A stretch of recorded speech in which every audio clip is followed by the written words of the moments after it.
So I'm going to get started. I'm heartened to see you all here tonight. I presume we're all here because some of you are missing members of your family that are cats, and some of you are here because you're rescue folks and just showed an interest. So my name is Shannon Jay, and I am deeply involved in the campfire cat rescue effort.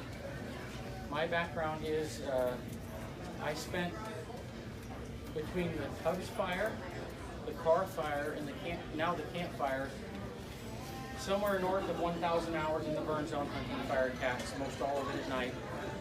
And I'll be the first to tell you I am not an expert. I don't have all the answers, but I reckon 1,000 hours in the burn zone hunting fire cats is worth a little bit. And yes, ma'am. You're the first person in my life to tell me I wasn't speaking loud enough. I owe you a drink. So, I've spent in excess of 1,000 hours in burn zones, and I don't want to get too terribly into depth on how that occurred, but I was off on some medical leave during the Tubbs fire last year in Sonoma County, and at the time, that fire was the most devastating fire in state history and very likely U.S. history until this fire dwarfed it. And I spent somewhere in the neighborhood of 800 hours in that burn zone, another 80 or so in the car fire zone, and a whole bunch in this zone in the last 3 weeks.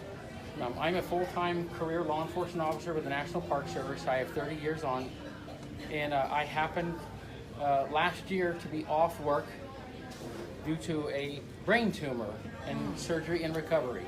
So I was off work for many, many months, and it happened to correspond with the Tubbs fire. And I have cats. I'm a crazy cat man. I make no apology for it. And I realized the moment I saw how big that fire was that it was that there were going to be many families and many cats that needed to be rescued. And I just sort of dove in head first. And along that path, I sort of got good at it. And people online in the media are calling me an expert. Well, I'm not an expert. I don't claim that status. I really don't like labels. That being said, I do have some experience, and I learned a lot through successes and failures on some things that might work for you folks, and my job is just to pass them on to you and see if I can help you. I will claim to be expert status at 2 things on this earth. One is drinking beer and fishing. Nice. I'm not an alcoholic. I'm not. And I got pretty good at rescuing fire cats. And I was asked to do a session or a presentation, if you will, at the car fire. And then since I got involved in this effort, I've been asked to do the same here. I think it's important that when you have something you can pass on to other people that may help them, that you should share that.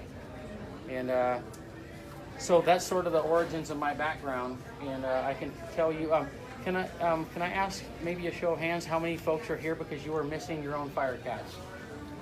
It looks like about 90% of you, if my not great math skills are correct.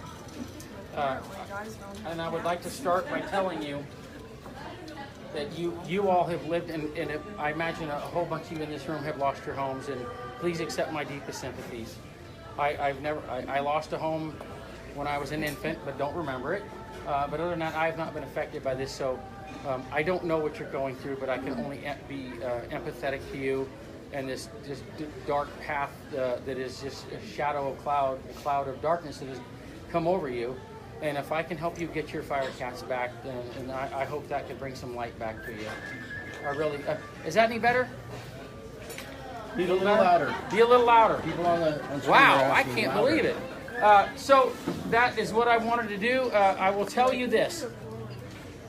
I've been in that burn zone and campfire for probably 80 plus hours in the burn zone hunting fire cats. And I've seen a lot. I've seen a lot of hope. I've seen some tragedy.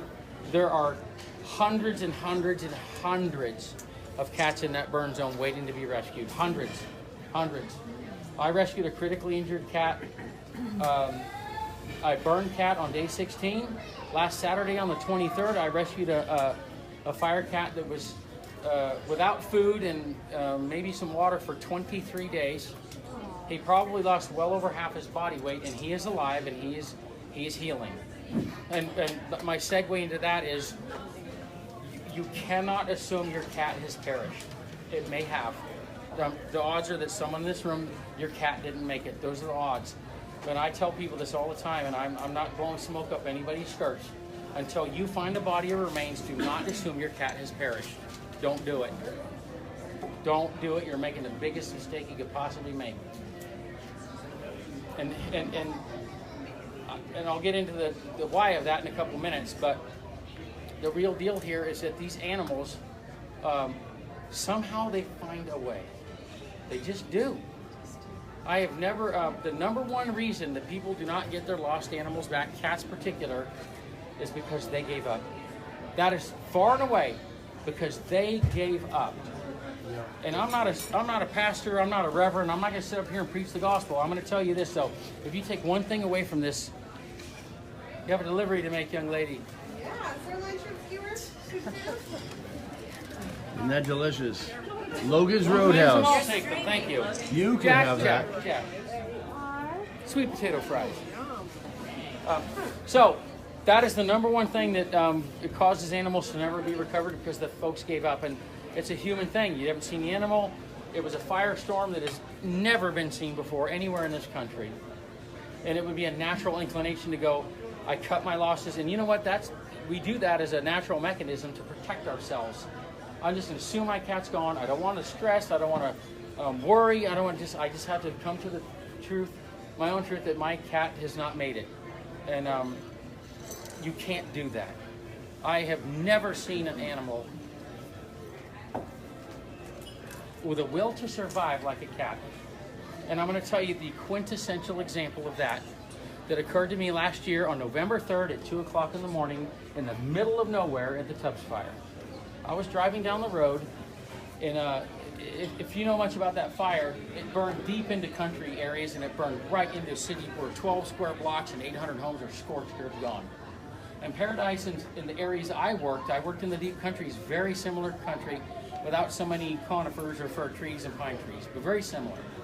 And I was driving about 2 o'clock in the morning with my hand out the window in the winter with a flashlight, and I caught something that reflected for just blip.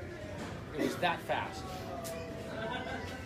What was that? And I backed up my truck, and I turned my flashlight on and put my binoculars up, and there was a cat in the bush about 40 yards away, and I had caught one half of one of his eyes.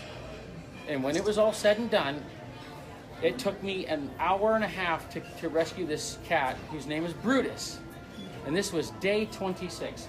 Brutus was severely burned on all 4 of his feet. Ears burned off, tail, his entire coat felt like a Brillo pad. And Brutus was still alive. He had lost over half his body weight and had no food and no water for 26 days. Today, Brutus is healed and he is healthy. So if you take nothing away from this, you got to remember, cats have a will to survive like nothing I have ever seen in my life. It's astounding. And I lived it and I breathed it and I saw it for 1,000 hours. They don't want to leave this planet. They just don't. So I think it's important for you to take that to heart. So this presentation I'm giving you is there are some specific stuff about equipment and tactics that are related to folks who are going to do the rescuing, helping other people can't help themselves, and more than anything else, I want to leave something with you homeowners so when you get back in the zone that you can start this process yourself, because you're going to have to. There's not enough rescuers. There's been a lot of controversy swirling around this entire effort. There's been a lot of fingers pointed and a lot of issues. There have been many shortcomings, and I don't care about that at this point. A lot of mistakes have been made on this path, but I can't change that, and neither can you. We can move forward and do everything you can to put something into this effort to get these animals safely rescued. And that winter's coming, winter is here, and there are still survivors out there. There are burned cats out there. There's just, like I told you, when it comes to fighting for its life, a cat will fight like the third monkey on the ramp to Noah's Ark, and it's raining. and that's funny, but it's true. It's absolutely true. They just dig in, and they'll just go all the way to the very end. So have heart, believe that your cat may be out there, and I wish I don't have the fancy PowerPoint and audio-visual presentation to give. It's just me talking. My other partner who I work with and I 2 weeks ago rescued a cat named Hollis, big orange cat. And Hollis was inside his house when it burned. Hollis doesn't have a mark on him. Windows blow out of houses before the entire structure catches fire. Many cats perish. Say that one more time. Windows will blow out of houses before the entire house is consumed, giving a cat a potential escape route. So Hollis was inside his home when it burned. And we trapped him maybe 12 days ago. Hollis doesn't have a mark on him. He was in the house. Now, surely many cats did perish in homes, but don't make these assumptions. So that is sort of like the motivation and hope I want to give you is stories like Brutus. And yes, ma'am. What about mobile homes? Is that the same kind of? I'm not a structural engineer, but I would presume windows blow out, and an animal can have an escape route. It's amazing. It just really is. So I'm not trying here to give false hope. I'm here to give hope and talk to you about the things that I can pass on to you on how to get your cat back. So some of the stuff will be directly related to folks who do animal rescue. Maybe not as a profession, but they're going to be out in the field and helping other folks and some of the equipment. But in the end, a couple things about cat behavior. Cats are divided into different categories based on their personalities, and you know your cat's personalities. Some of your cats were indoor only. Some of your cats were outdoor only. Some of yours were half feral. Some of yours were in between. But generally, a cat will be divided into several categories. The most difficult one is the xenophobic cat. This cat is in its normal life, sort of skittish, little cagey. You have guests come over, what does the cat do? A pew, bails into the back room, hides under the bed, guests go away, cat comes back out. And then on the polar opposite, you have the cat who's just the clown. He's social, he hangs around, he'll come with his tail in the air, he'll walk up to any stranger on the street. He just is overly trusting. Then you got cats that are sort of clowns, some are in between, some are troublemakers. But in the end, all of these cats' behavior has changed.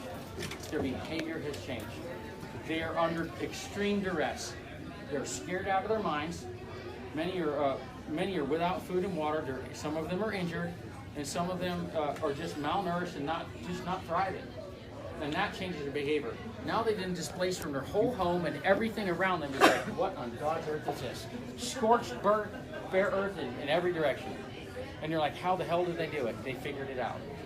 And their behavior changes dramatically. I will tell you that the vast majority of the cats I have rescued was well after dark. They have gone to ground. They are cagey, they're sketchy, they're scared, they're frightened of everything. Even a normally gregarious cat that would be one of those socialite cats like, hey, you shake the kitty bag and the cat comes from 800 yards away at a 100-yard sprint. And but these cats aren't doing that anymore. Rarely have I seen a cat. Well, I've had one cat in this burn zone where I drove down the road and there's a cat standing on the side of the road and he's kind of looking at me, and I parked across the street and I took out my little kibble and I went and he went like tail came in the air, boom, right across the street, grabbed him and was done. That is rare. Yeah. I would tell you this, there is no rule. All the rules are sort of broken here. And there is nothing really absolute, but I will tell you, most of the time the cats have gone nocturnal. They're frightened of everything and they're hiding. Yes, sir. So if they're nocturnal and the curfew's at 5 p.m. for any of the zones that they're open already. That is a valid concern, and that's something to chat about. I sort of haven't been keeping pulse of that, but it sounds like maybe the curfew is you have to be off the street from 8 o'clock to 6 in the morning. So 6 in the morning till 8 o'clock at night. So you get 3 hours, 4 hours of darkness. In some areas, I don't know. You don't have to validate that. I saw a press conference with the sheriff 2 nights ago, and I remember the sheriff was saying 8 o'clock. So if you're running around through town, our officers are probably going to stop you, and they'll want to know what's going on, and they'll understand. It'll get figured out. So there's sort of some ways around that, and I'll definitely touch on that. So the cats have gone to ground. They're hiding. They're scared, and they're desperate at this point because we're day 28 and a lot of them had no food. So you may have those ones that wander in the day, but I was out today in the burn zone for 8 hours and I saw one cat. One. And I know how to find cats. I know how to find cats. I may not be good at a lot of things, but I can find cats. So I just, all this time doing it, you just learn your eye, you train your eye on what to see, what to look for. And I saw one cat today. Now, if you were driving that burn zone, like I have done a few times in the evenings, they are everywhere. They're everywhere. It's like, I don't know, something like out of Alfred Hitchcock's The Birds, where all the birds go crazy, but the cats are everywhere, like some Stephen King movie. They're everywhere. They really and truly are.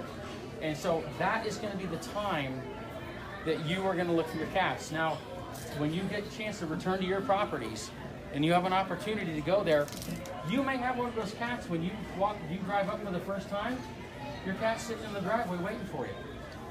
We are getting kind of toward the outside limits of when that would happen. But an example would be Darren Helms, Ignatius, some variety of Siamese. There's too many for me to remember. So I've been in touch with those folks, and they had access. This is like 2 nights ago. Or was it last night or 2 nights ago? And they said, we're going up. We're taking a trap, we're going up. So they went up there. They had a chance to slip in just before dark about a week earlier and saw a cat, and they were like, that's him. Like a block away. So they went back in there 2 nights ago, and I forgot Darren's wife. I forgot her name. Anyone know her name? Teresa? No, maybe. She said we set the trap. It was cold outside, so we jumped in the truck and we're getting warm. And all of a sudden we see this cat coming, and it looks like him. And she'd also put a little bit of food outside the trap. And she said she sees him. She's like, that's him, and he's eating. And she quietly slips out of the truck and she walks right up to him and picks him up. Rare. It's rare. Another great example in the opposite direction is the kitty named Taco. Taco comes from Honey Run Road. Taco is a calico, and I've been hunting Taco for over 3 weeks. So Taco's family had access in there because Lower Honey Run was opened up a little bit sooner than the others. So they had access, and she was. I told her I'd put food out, and I had her on camera in the evenings.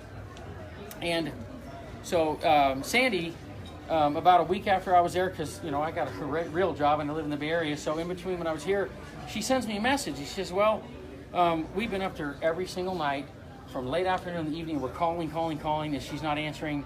And I want to thank you for helping me, but that's just how it is." And I like tap the brakes here. Let's just back off here. Taco is alive. Well, she didn't come to me. She's not going to come to you, Sandy. She's scared of anything and everything, including you. And that's sort of a disconnect for us. Like, these are our babies. What do you mean you're scared of me?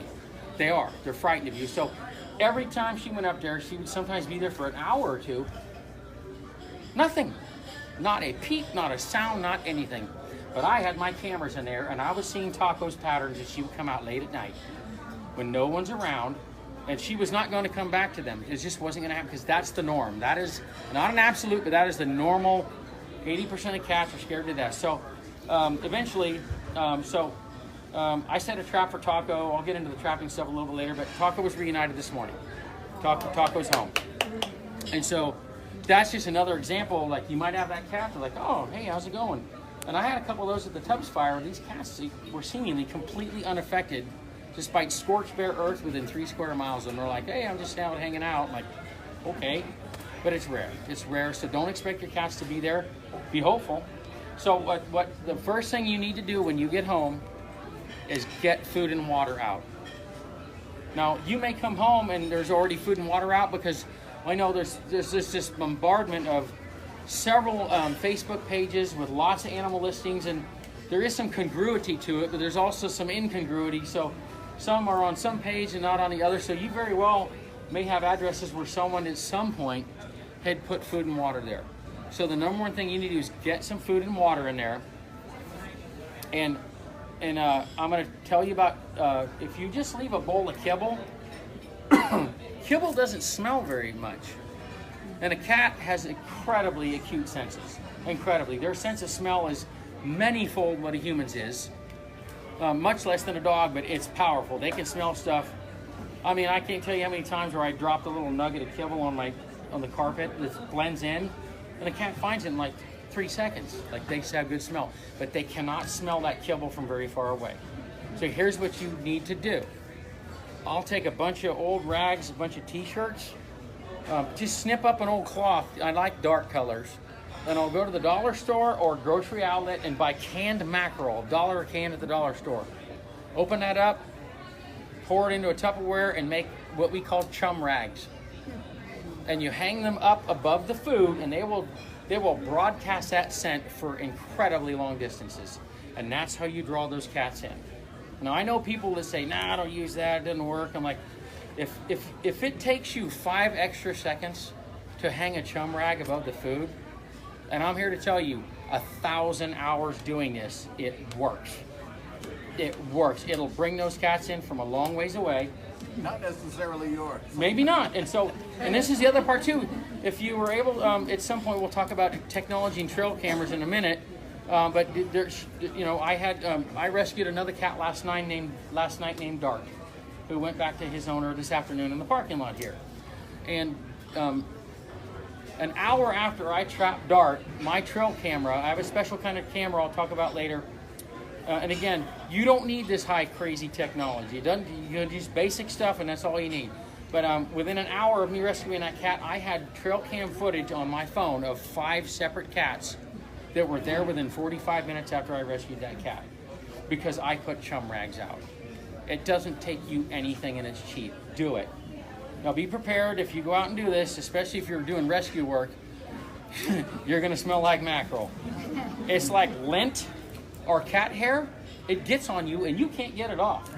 So that's the trade-off. You're gonna smell like mackerel, and that's just how it is. I was at a restaurant one night after a trapping session a while back, and people were looking my way. Good Lord. So it is a simple thing. Yeah, it's very simple, but it works. I can't emphasize it. There are certain things that I don't propose to know everything, because I don't.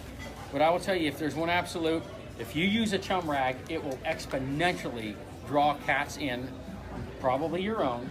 And then once they're there, and feeding, I tell people the hardest part to this whole affair is finding and keeping the cats at the spot. Finding them and keeping them there. During the early days of the Tubbs fire, I was finding the cats were wandering. They were looking for food or looking for water, but something in a cat, they have a GPS in them, and they somehow know where home is. Indoor only cat, they figure it out. Outdoor cat, like there's not a house within a half a square mile, and that cat knows where his house is. They just do. I don't know how, and I don't know why. It's a great mystery of science. And I'm going to deviate for a second here to accentuate that point, and that is there was a cat in Salt Lake City, Utah 2 years ago named Mittens. If anyone's ever here been to Utah, if you're coming across 80 into Salt Lake City, there's a giant mountain range that runs north and south called the Wasatch. Well, Mittens' family lived on the eastern front of the Wasatch, and on the western front of the Wasatch, Mittens' dad towed his fishing boat all the way around the Wasatch to, I think, Park City to get the boat worked on, and the mechanic called him, and hours after he dropped out, and said, I took the cover off your boat and a cat jumped out. That's Mittens. So they were, Mittens, they loved their cat, like a lot of people do. They drove back there and looked for him for days. They left flyers, they left everything, and after, I don't know, a period of time, a couple weeks, they said, what can we do? We have to get on with our lives. 6 months later, Mittens was found 3 miles from his house. 3 miles. He was chipped, and someone had found him. Mittens, it was later determined, had crossed the entire up and down range of the Wasatch in winter. This is not a lie. It's true. The vet examined him. He was emaciated. He was skinny. All of his claws were gone. His pads were worn down to flesh. He had crossed the Wasatch Range in winter. With peaks up to 9,000 feet, he did it. He didn't go around. He went up and over the top. And that cat knew where his home was. He got within 3 miles. It's astounding. So they have a homing device, and your cats may have run a goodly number of distance a goodly distance to outrun the flames before they found shelter. But somehow they come back. They don't always. Your cat may be found eventually 3 or 4 miles away from your home. But what I have found is the vast majority of the cats I rescued, I found within 3 or 4 houses of where their house burned. I just did. They know it. So that's where you need to focus. So the food and the chum rags. And put out the kibble. I like kibble because it leaves a very distinctive impression. So, because you're going to say, well, what about the raccoons, possums, skunks, and everything else that comes in there and eats all the damn food? Well, that's a reality. Pardon me? They gotta eat too. They got to eat too, and that's the reality of it. Kind of question on that. We're attracting things that would like to eat smaller animals such as mountain lions and bears. And we'll discuss that. So I've been in that burn zone at night extensively, and I have not seen a fox, or I have not seen a coyote yet. Number one killer of cats is a coyote. We don't have them. And I have not ever seen, and I talked to some locals that they haven't really seen them. They don't hang out here. A mountain lion's extraordinarily rare, but they're around. Not there. Okay, mountain lions aren't on every block, I can tell you that. A bear is harmless to a cat. A bear can't catch a cat. Fox. Pardon me? Foxes are harmless. I have footage after footage after footage on trail cameras of foxes and cats standing there looking at each other. Side by side, harmless. Roll that out, but foxes are harmless. I see them side by side. They're sort of related. They just do their thing. And so, is a mountain lion a possibility? Absolutely. Mountain lions prefer big prey. They'll do what they can, and I think that possibility is rare, but it's still there. Bears, man. Bobcat, maybe. Bobcats, maybe too.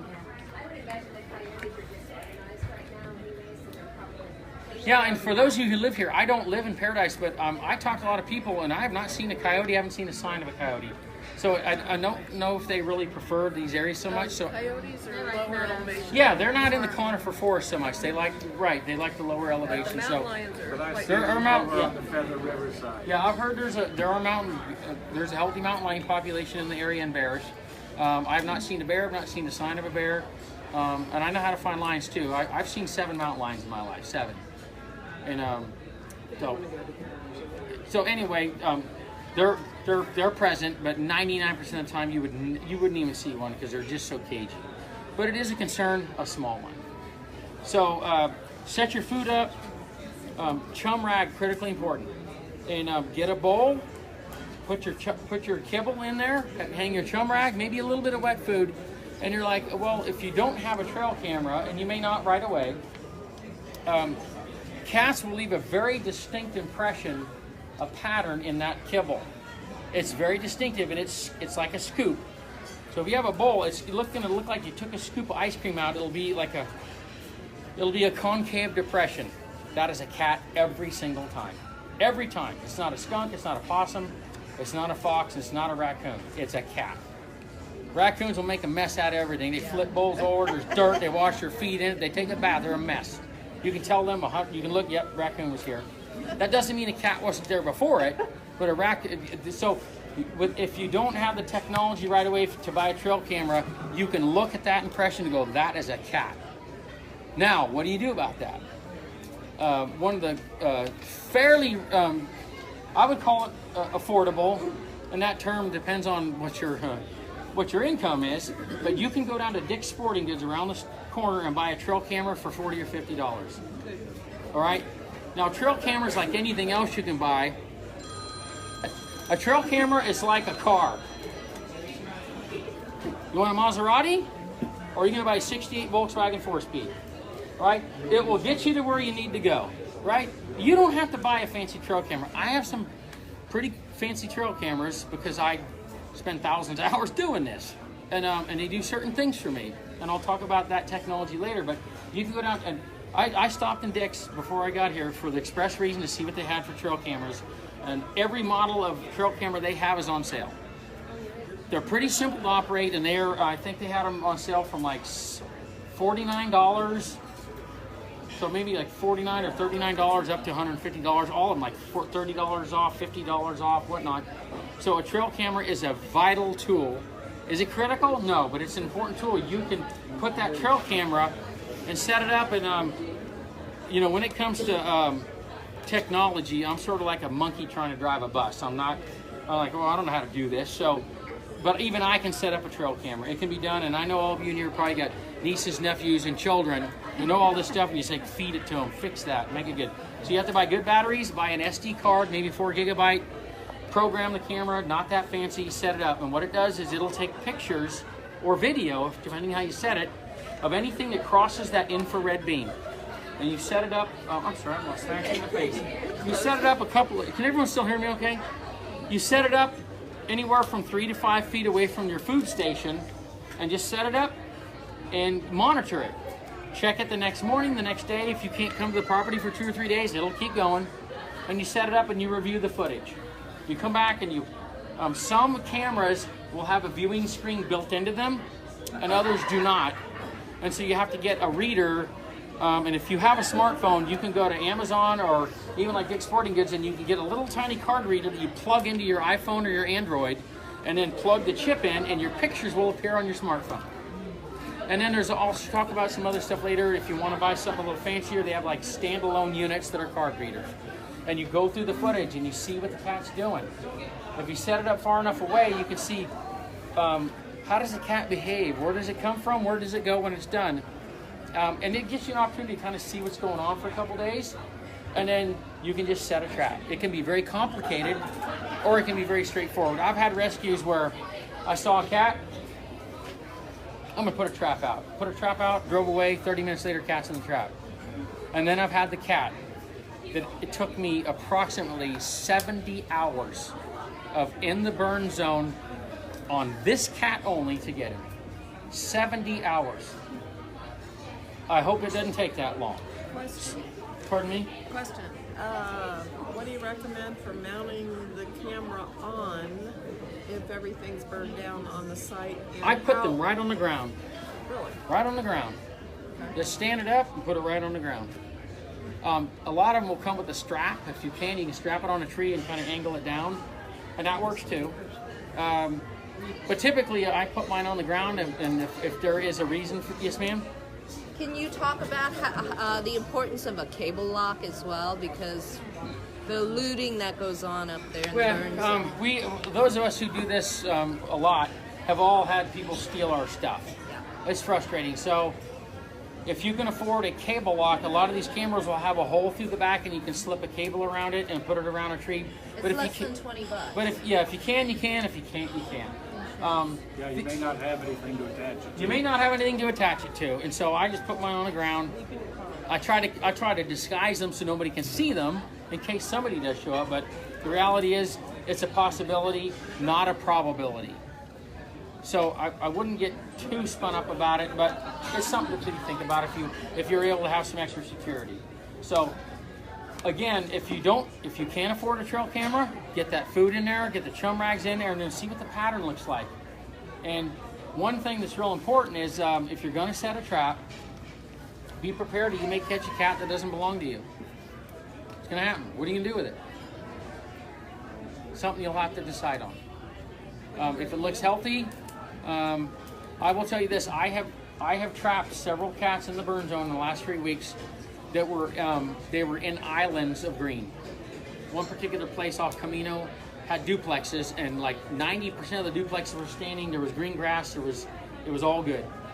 And I trapped 3 feral cats trying to get a target cat. They were all healthy. They were all little spunky, spirited fighters, and I let them all go. We left food and water.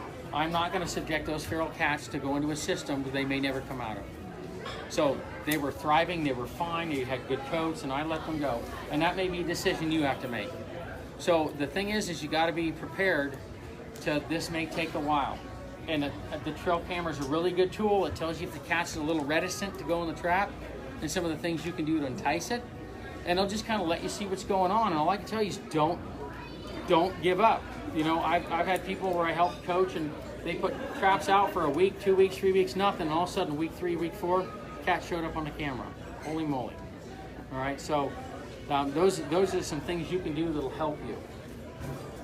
Now, there is, as I found out in the world of trapping, there's sort of some unspoken rule like, don't you ever leave a trap unattended. Never. Because a cat could freak out and you'll scare it and hurt it, this, that, and the other. These are very, very extreme times. you may have to put a trap in overnight and leave it there. Is it the best case scenario? No, it's not. But do you want your cat back? Kitty might have to be a little uncomfortable in the trap for a while, and one way to keep them settled in the trap is to cover it as you set it. A tarp, a blanket, and when they get inside there and they get wrangled up and they're going to freak out a little bit, some do, some don't, and then they'll go, okay, they'll settle down, it's dark, they don't like to be out in the open, they don't like to be exposed. When it comes to putting your trap on your property, cats do not like open ground. They slink around borders. That's what they like. So, and they also, if you can imagine when you get to your home, or if you've been to your home, how horrifying the smell has been. Thank God the rain has dampened that, but its smell is terrible, it's toxic. And if you imagine how bad it is for you, it's 50 times worse for cat. They don't like it, they'll tolerate it, but try to place your trap away from really bad, stinky stuff and put it in a corner, along a hedgerow, a fence, somewhere it's not out in the open. They just don't, they feel vulnerable. And so put it there, cover it, and set it, and then and check it whenever you can. Check it whenever you can. If you can leave it for a couple hours and go back, or if especially you'll find out if you don't just set a trap and set a trap and catch your cat, they're going to develop patterns. I call it patterning a cat. When I've had cats where I wasn't able to just set the trap and he just goes in it all happy, it doesn't work that way most of the time. Where I monitored these cats and their activities around my traps and around where I was trying to catch them, and they start to develop patterns. Most of them will have patterns of arrival and patterns of departure. Those are clues and things that will help you. Now, every once in a while, you'll have a cat that's like Cheech and Chong. He just is random. He'll show up when he shows up. He's there at 9 o'clock one night, 4 the next morning. Like someone who's always late for work, and you're like, this cat's driving me insane. I don't know what to do. So, but most cats will fall into a pattern, and that is helpful to you because then you kind of know what the witching hour is that you're likely to catch your cat. So the proximity of the trap to the lures, the food and the chum rag. Chum rag. Close by. Close by. Now, I want to add one quick thing about the chum rags. Put them in place, and if your cats, and you got the cameras, and the cats start showing up, they now know where there's food. They know where there's food. No need for a chum rag. It's getting them there and getting them to stay there for a couple days, and then, hey, they know where the food is after that. It's getting them to that spot, and they'll get comfortable and they'll come back. Yes, ma'am. So, in determining what the pattern is, don't be discouraged if it takes a couple days or a week. Yes, it could be. And I've had cats that they were like, he shows up at 9, shows up at 9, shows up at 9, nothing for 3 days. Nothing. Nothing. The cat's dead, he's gone, I don't know. And all of a sudden they're there again. But typically they have patterns of behavior, and they'll show up, and you will see if you have a cat on a camera. You can also, if you you can set the cameras to record like 10 or 20-second video clips, or you can just use picture mode, whatever works for you. But with the video mode, you can watch the pattern's behavior. Like sometimes you'll get a cat like, she'll put her head down and eat, no, back up. Down, eat. That cat is walking the hairy edge, skittish. Then you might get the other cat on the other end of the spectrum. He just waltzes up, drops his head, and just starts chowing. Not a care in the world. So those are things that are clues to help you kind of figure out what your cat's doing. And then move in, get the trap set. Some people say maybe a day or two before you set the trap, put it on site and lock it open, or just leave it closed. Because you ever seen, like, well, you've all seen your cats do this. Cat walks down the hall and sees something it's never seen before. And like, what the hell is that? You've seen those videos where you put the cucumber, whatever, like they are acutely aware of their surroundings. And if they've been coming to that food for 3 or 4 or 5 or 10 days, and all of a sudden there's this big box thing there they've never seen before, they're like, what's that? They don't know what it is. So leave it there maybe a day. You know, it may not be necessary, but I'm sort of conservative about how I think they're going to behave. And I'll leave a trap there, maybe lock it open, let them know, okay, I know what this is, and then set it. And maybe a night before you want to trap, or even 2, don't give them any food. Don't give them a drop of nothing. Make sure there's nothing there, and you put the happiest, yummiest dessert, yummy type food that they like, because you all know your cats, and put it in that trap, cover it up, and then check it whenever you can. I can say that once you're because people like, they want to know, they want to know, they want to know. Once you set the trap, and I would set it right before dark, and I'd back out of there and do not disturb the area. Leave it alone. Leave it alone. When I was working the car fire last year, I was trying to help a family, and they had 2 cats on their property, and I told them the night before, I found your cats. I got them on camera. Sent them the pictures, like, oh my God, that's Fluffy and Dooders, or whatever their names were. And I said, they're there. I said, I'm working on it. I need you to let me do this. And the very next night, their 4 nephews are running around the property at 9 o'clock at night looking for the cat, shaking bags and flashlights. And I understand that, but I called the family. I said, you can't do that. You can't do it. You're disrupting that cat's behavior, and you're going to run the cat off. And they said, oh, we're so sorry. We were just excited. We thought we could get the cat. And like, you're not getting that cat until it goes in a trap. And in order for that cat to go in a trap, it has to be in an undisturbed, quiet, dark place where you can go in and get stuff done. And so I talked to them, and they said, okay, cool.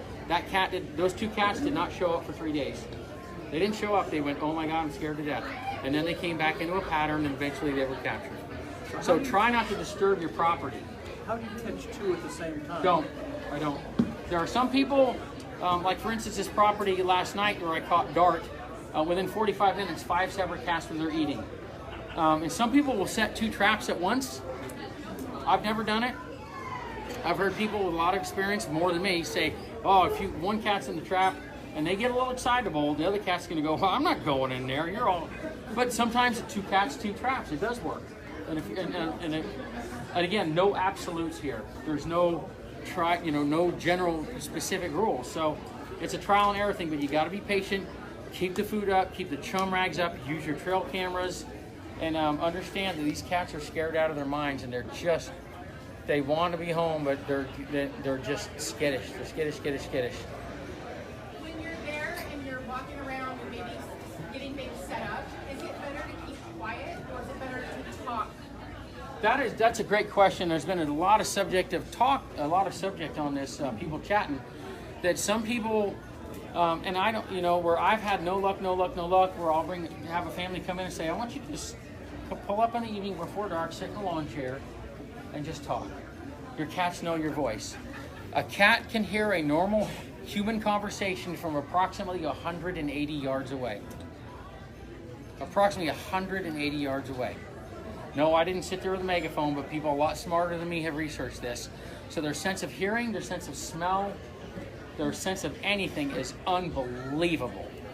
I've had cats where I was watching it through a thermal imaging scope about 20 yards away and watched this cat circle my trap in the dark, and I simply shifted my weight and the cat heard it. It heard my muscles and my tendons shift, and the cat went snap. It's astounding. So we don't want to disturb them. Let them get in there and do their thing. And you might find when you check your trail cameras, the cat I've seen it over and over again, circle the trap, circle the cat, circle the trap, get in the back of the trap with the food in and try and stick their fingers through there. They're like, they don't want to go in. And it may be that your cat is one of those that is shy or savvy.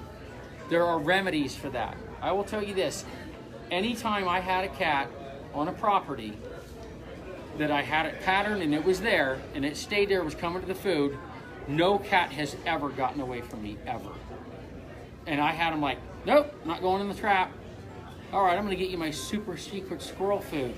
Nope, not interested. Okay, fine. I'll give you my ultra turbo double triple secret food. Nope. Okay, damn it. Move to a bigger trap. Nope. And then those cats I were finally able to wrangle up with a drop trap.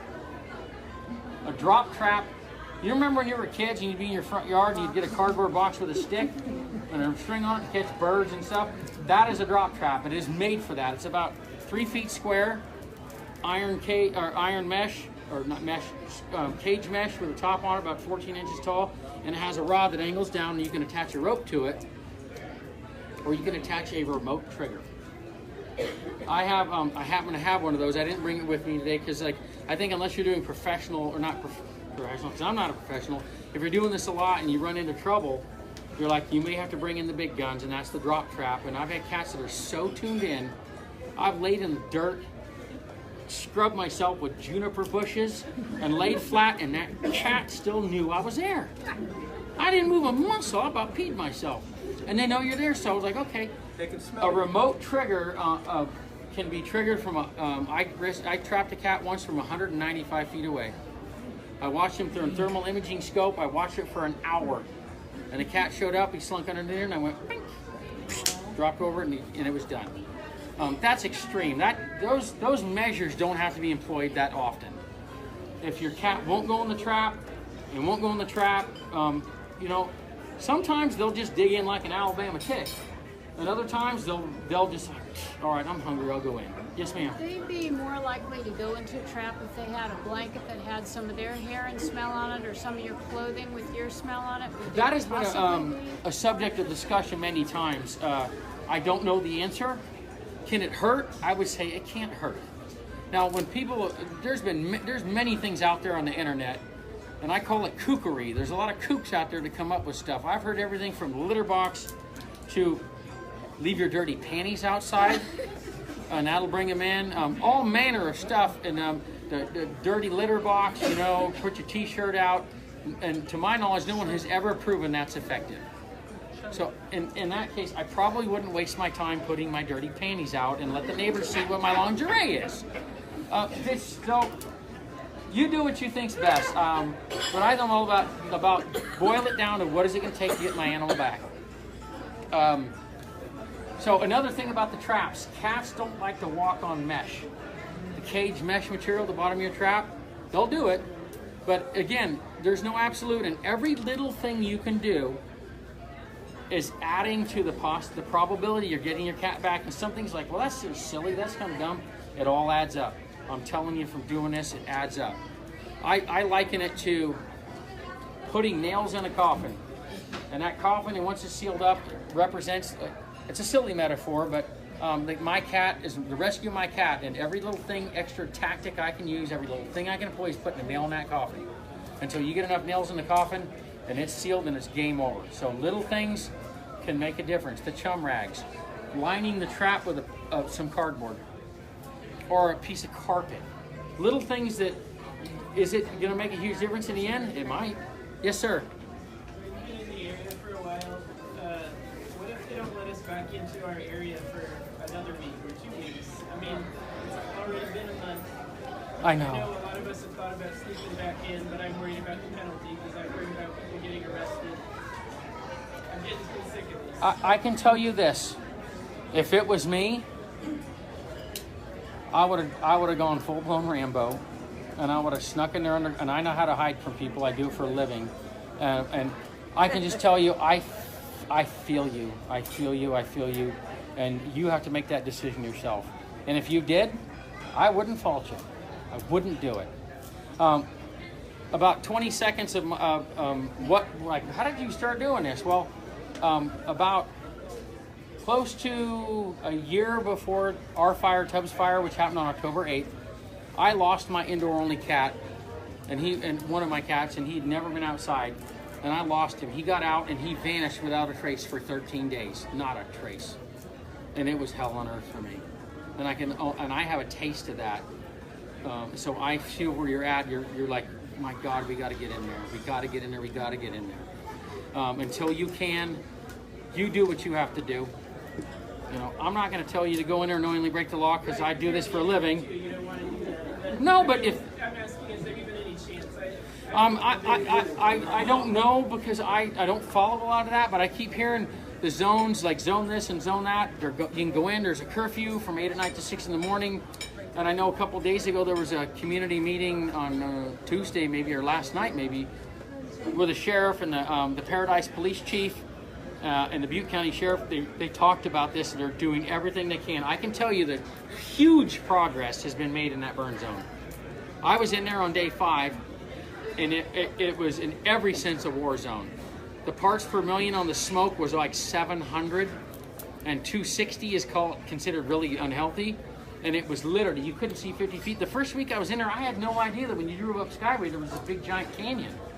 And beautiful country and towering bluffs, and I didn't know it was there for a week. And so it was terrible. And there were cars on the road, you were zigzagging power lines down everywhere.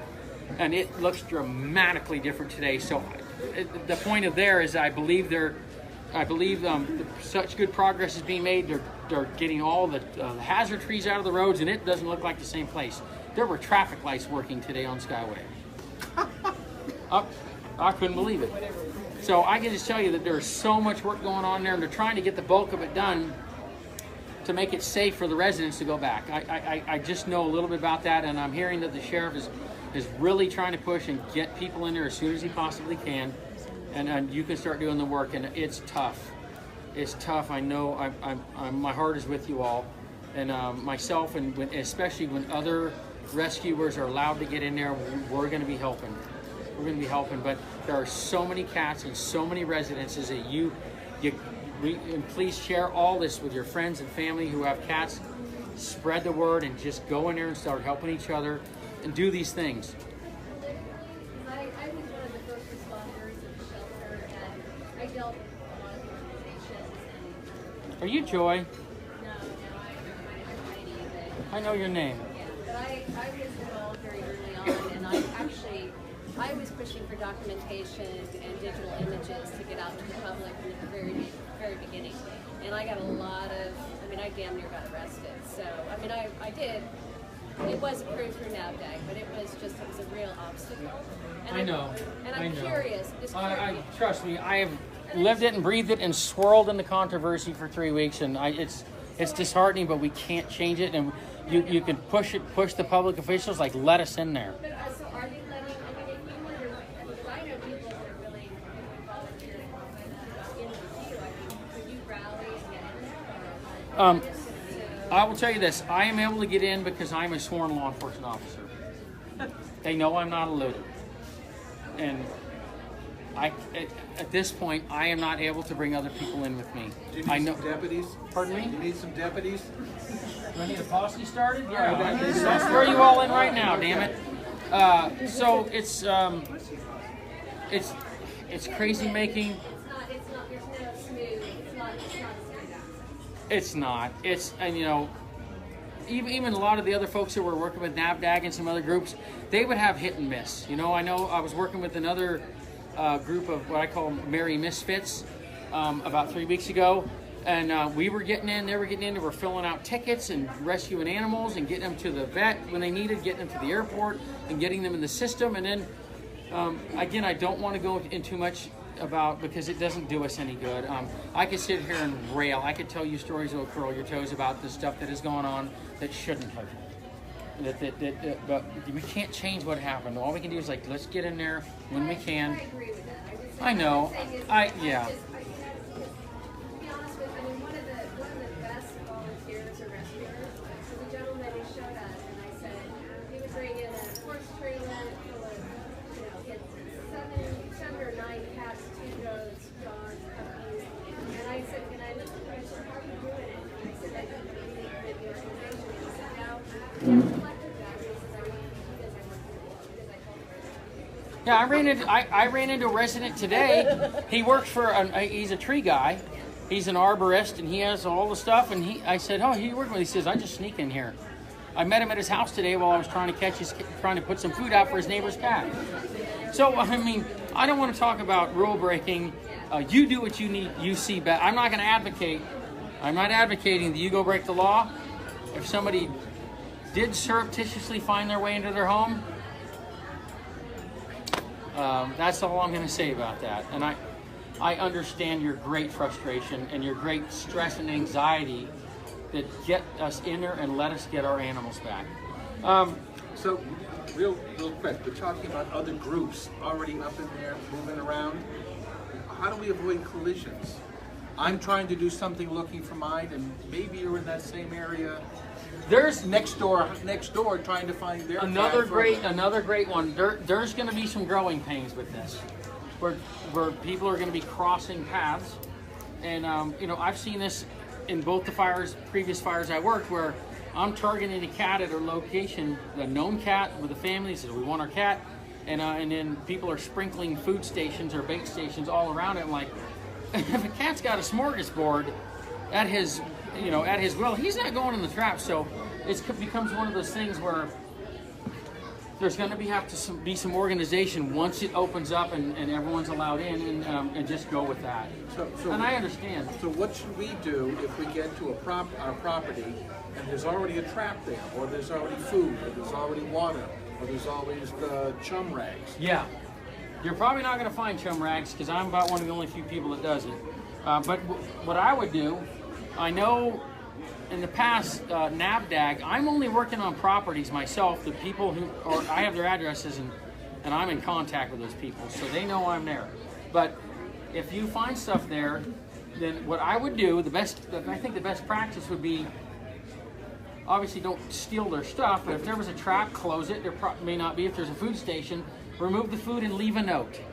Leave a note, say, I'm the resident, I am actively trapping to catch my cat, please don't put food here. I did that 2 weeks ago at a place off of Edgewood where someone had left food and I said, please don't leave food here, an active trapping effort in progress. And that can be the thing, and you'll see, that's a great point, Do you want to take like a 5-minute break or so? People can get a drink of water or something and come back in like 5 or 10? Water? I mean, okay, we'll get started again. A couple things. Someone had asked me to bring up, if you catch a cat and it's not your cat, what do you do with it? Is it possibly someone else's cat who they're missing? Yep. Then you got to make it. You have a decision to make. And if you are going to have that cat and it's not yours, we would encourage you to bring it to VCA Valley Oak. At this point, things are fluid. They're changing. I know right now there is the animal shelter at Del Oro. Is one of the temporary shelters. I believe it's being run now by ASPCA, as I understand. Yes. The Chico Airport shelter is, I don't know who's running that, but I believe that's still up and running. There was a little bit, pardon me? No, it's done.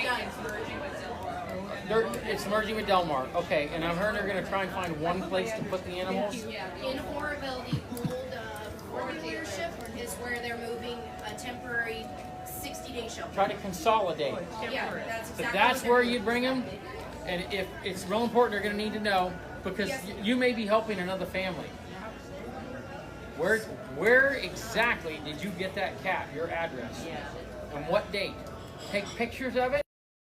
This happened early on. Yes, sir. You yelled out something after you said take a picture. Take a picture of the intake papers. Okay. Post it all on the lost and found. Everything that you have on that cat, so we do not lose that cat. You know what I mean? How do we post it on the Lost and Found? Lost and Found for the Paradise Lost and Found website. What's the address? We don't. I'm told that is much improved, and there are safeguards in place so that does not happen. But getting back to the original part of, if you trap another cat, you have to make a decision if you want to try to maybe help another family and bring that cat in so they can get in the system. All right. Some cats are pretty savvy and they can make it through the winter and they're going to do well. Other cats are just not going to do well. So I think it's part of it. And if you do trap a cat that's not yours, that is a good venue to do that. Clearly, if the cat is injured or in bad health, take it straight to VCA Valley Oak, which is on Martin Luther King Jr. Drive. They're in the under Google, and that's someone else wanted to bring that up, and you know, because your neighbor or someone down the street may find your cat. And that's another thing. I mean, you all have lives that have been turned upside down. You're trying to figure out insurance and housing, and what am I going to do? Do the best you can. Be engaged with the people who live around you, who I'm sure are missing animals too, and just hand stuff, talk to them. They may get your cat 2 blocks down the road, you just don't know.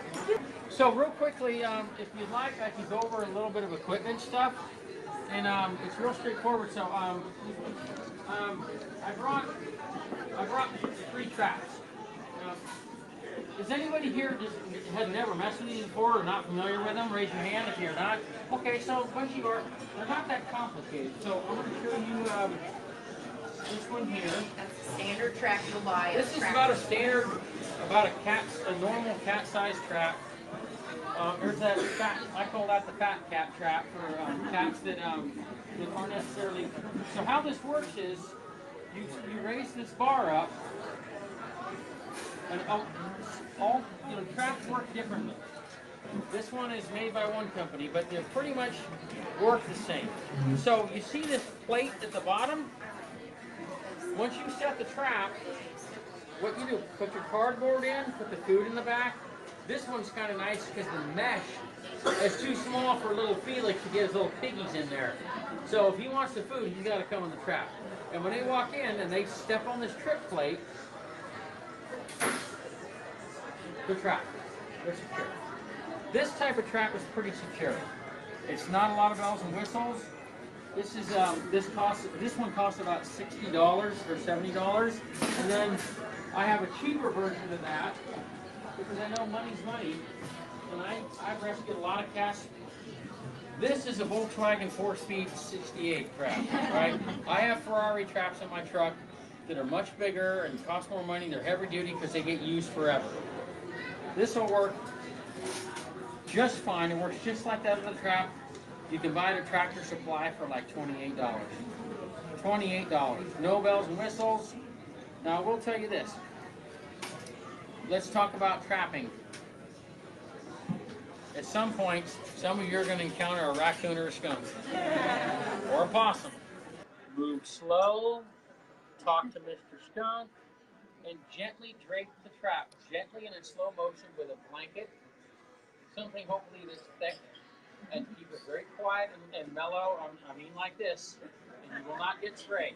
If you slip up, if you hiccup, if you cough, if you do anything, the skunk's going to let loose, and it's going to get stinky. Raccoons? Yeah, I hear you there. Raccoons are notorious. Like, remember I told you about fighting like the third monkey on the Ramp Ark? If a raccoon gets in a trap, and it's one of these, a Volkswagen, it'll tear this trap to pieces, and it will be rendered useless. A heavy-duty trap, a raccoon can't hurt. So that's another thing to monitor traps. If you can, not leave them overnight. This is worst case scenario. And that's another thing too. If you have a trail camera, $50 down the road, you can monitor what sort of critters are showing up, and then you can at least get an idea of what's going on. I have not seen a possum. Are possums common up on the mountain? Yeah. Are they real common? I was trying to trap something for a science class. Yeah, they're not real common they're crazy common where I live. They're everywhere. And they're harmless. They're stinky, they got big nasty teeth, and they smell. The possums, you just open up the cage and they're like, what's going on? Do the same thing when it's time to release the skunk. You got the blanket. You can raise your traps up. Like this one, you can raise it up. Remember, you're in this zen-like state. And just step back, blanket covered, and skunk goes blah, blah, blah, and wanders out. The raccoon will take off. You may even catch a fox. You catch a fox, you might snarl and growl. You open that up and he's like, right out of the starting blocks. They're gone. You won't see him again. But don't forget, and a lot of times, fox and raccoon are rabies vectors. Pardon me? Fox and raccoon are rabies vectors. Don't mess with them. Yeah, if you get bit, you got to get the shots. You don't want them. Don't do it. Just be careful. Be careful. Does that come up pretty easy, like if you had a rope tied on you? Pardon me? Does it come up very easy? Because I don't want to get close to the skunk. Well, yeah, that's the thing is if you have this whole thing covered and the skunk comes in it, it's all covered. So you have a barrier between you and the skunk, and you just gently lift it. And I've done it several times where this trap doesn't have this one. This one here has a little thing I can wrap it around, where you just lock it open, quietly and gently, and step away. So that's it. Wildlife. It's critically important when you are going to trap. Either keep it covered if you have to leave it, and then that cover keeps them calm. Right? Because they get spun out real fast. So it keeps them calm. So that's trapping. They like the other thing too. You set your trap, test it at least twice. Put your finger through the trigger plate, or through the mesh, and hit the trigger plate, or with a stick at least twice. Make sure it's working. You do not want this to fail. If they get out and it's a failure, then you've kind of gone backwards. It's going to take a little bit of time to get them back into that habit where they'll go in the trap. And then there's this big feller here. This one is obviously for bigger. This works a little differently. It has a couple rings, and they come up, but it has the same trick plate like the other one. And you flip a little lever here, kind of goes in, hits the trigger plate, and then this drops and these rings slide down. The only downfall to a trap like this, and there's a company called Cat that makes very good traps, and theirs are like this. Here's the problem. If you're in a predator-prone area, and a cat is in the trap, and a predator shows up and they want to monkey with this, flip it upside down in the trap. Something to think about. Not a big deal around here. I'm not terribly worried about predators, but you don't know. That's a limitation of a trap like this. So now, those versions, you can turn them upside down, flip them, and you're pretty much not going to get in there. About 800 pounds. So that's the traps. Any questions on the traps? They're pretty straightforward. A couple things. Again, set them in perimeters along corridors. They don't put them out in the open. Cover them up. Get fresh bait in them. Check them. Cover them with carpet. Monitor them if you can. And then, if you have trail cameras, I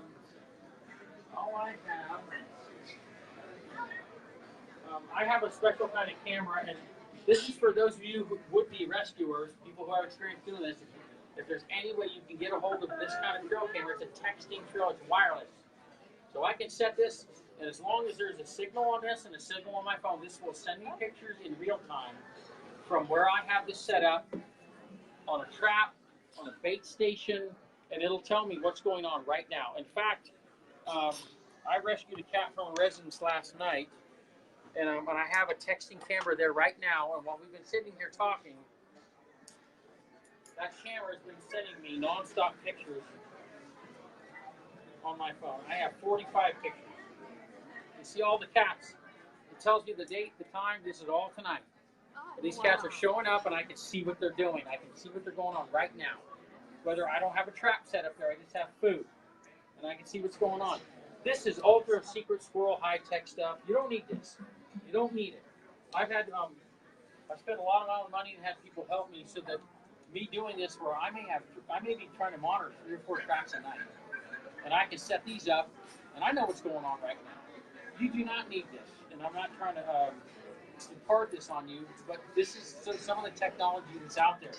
The run-of-the-mill $40 to $80 camera at Dick's Sporting Goods and Sportsman's Warehouse or Amazon even, they got everything under the sun.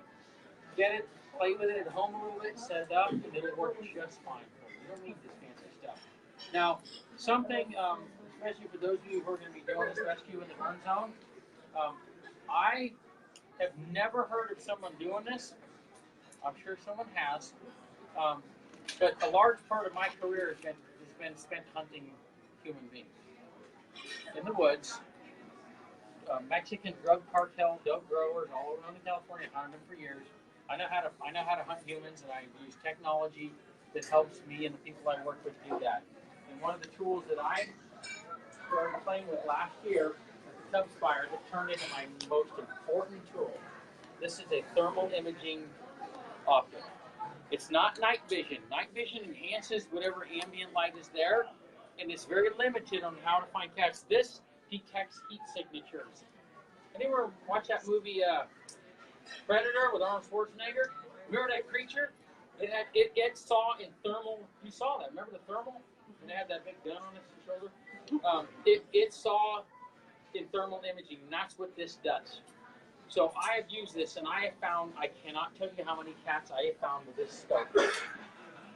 The most famous cat I rescued with this scope was last year at the Tubbs Fire, and this is a story for the book.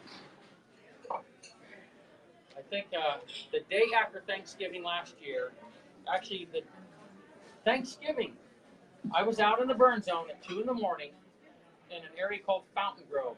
Beautiful luxury homes in the hills, this country. And I was walking down this road. I decided, I don't know what made me do it, I'm going to walk down this cul-de-sac. And I was walking with my thermal imaging scope, and I detected the unmistakable, brilliant, white, hot heat signature of a cat sleeping in a pile of rocks. If I had been using a flashlight, I never would have seen that cat because he was sleeping. A flashlight's a great alternative. If you were in the business and you want to look for your cat out at night, don't crash. Drive 3 or 4 miles an hour out the window with your flashlight. This is an $80 flashlight or a $60 flashlight, whatever you got. the light technology is crazy. The batteries are almost dead, but this is 1,000 lumens.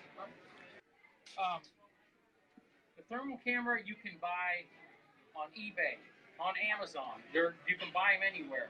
I will tell you this: I'm not suggesting that you folks who are hunting unless you have the funds to do it. This scope is sort of like a Toyota Corolla of thermal imaging scopes. And when it was new, last year's model, it was $2,500, and this is the Corolla model. They go all the way up to $50,000. Yes, like I said, I was able to purchase this for $1,200 because I talked the seller down, and it works really well. I'm trying to get a grant from the company that makes these things to give me a better one.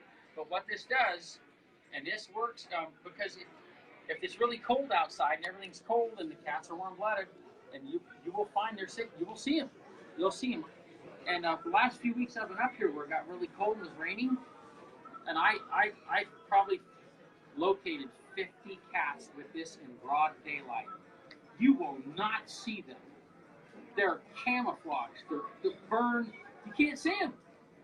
And I have a good eye. I have a trained eye to find cats. And I would do this, and I'll be out like on Philly Road or Pearson or Wagstaff or Elliott or wherever there's not much going on, and I'm hanging out the window in broad daylight, and I can keep both my eyes open, and my buddy's in the front seat, make sure I don't crash. But I'm going really slow, and I'm just scanning with this scope. And the moment I see hit signature in daylight, I will stop, and I will identify where it's at, and I'll throw up my binoculars, and I will verify what it is. And I found over 50 cats, just seen them, maybe not necessarily saved them, but I've located over 50 cats. I found one today that I'd never seen before driving by a residence over and over again. I found it today in broad daylight. And I never, ever would have seen that cat without this scope. So for those of you who are going to be doing some rescue stuff, it's kind of like you get what you pay for. This is a entry model. This is like an entry level model, and it's $1,200 to $1,500. So I'm not saying you folks should do that, but it's the kind of technology that's out there that can help us who are doing this a lot, going from res to res. So I'll be writing in my notebook. I got to go from I got to go from 1357 Wagstaff over to 5532 Edgewood, and I punch in my navigation in my truck, and when I'm driving, I'm hanging out the window, driving slow, and I'm looking for cats on the way. So it's, again, just technology that's out there, and again, more geared for folks who don't have a lot of money, who aren't doing this, helping a lot of people. And so it's just stuff that's out there, and you don't need a lot of fancy stuff, right? You don't need a lot of fancy anything, right? The Volkswagen 4-speed will get you to the same place, right? As the Maserati or the Porsche, whatever. So I don't want to get like too geeked out on the gear, but make sure you have extra batteries. If you can get a trail camera and buy 2 SD cards, you can. If you're not at the house all the time, you can go to the house, take the one out that was there overnight, put a fresh one in, and go home and review the footage for later. And it can work that way. I know we're When you're seeing cats in the daylight, have you been taking photos of them? Some people. It happens so fast I can't get photos of them. Now I'm going to start doing that. I did this in the Tubbs fire last year. I had a spotting scope that I attached my cell phone to, and if I could get a cat to sit still long enough, I would snap a photo, a shot, and I'm going to start doing that again. And it's not a bad idea, but again, these cats are cagey, they're skittish, they're scared. Do not expect them to just show themselves up. You may have to work, and they're going to come out at night. And you set your base stations up. You don't skip these little steps that add up to success. And I want to double check something. Make sure. Anybody have any questions? Feel free. I'm here. I don't have all the answers, and I can do the best I can. I know a lot of people are trying to help you right now, and we're trying to get in there and get stuff done.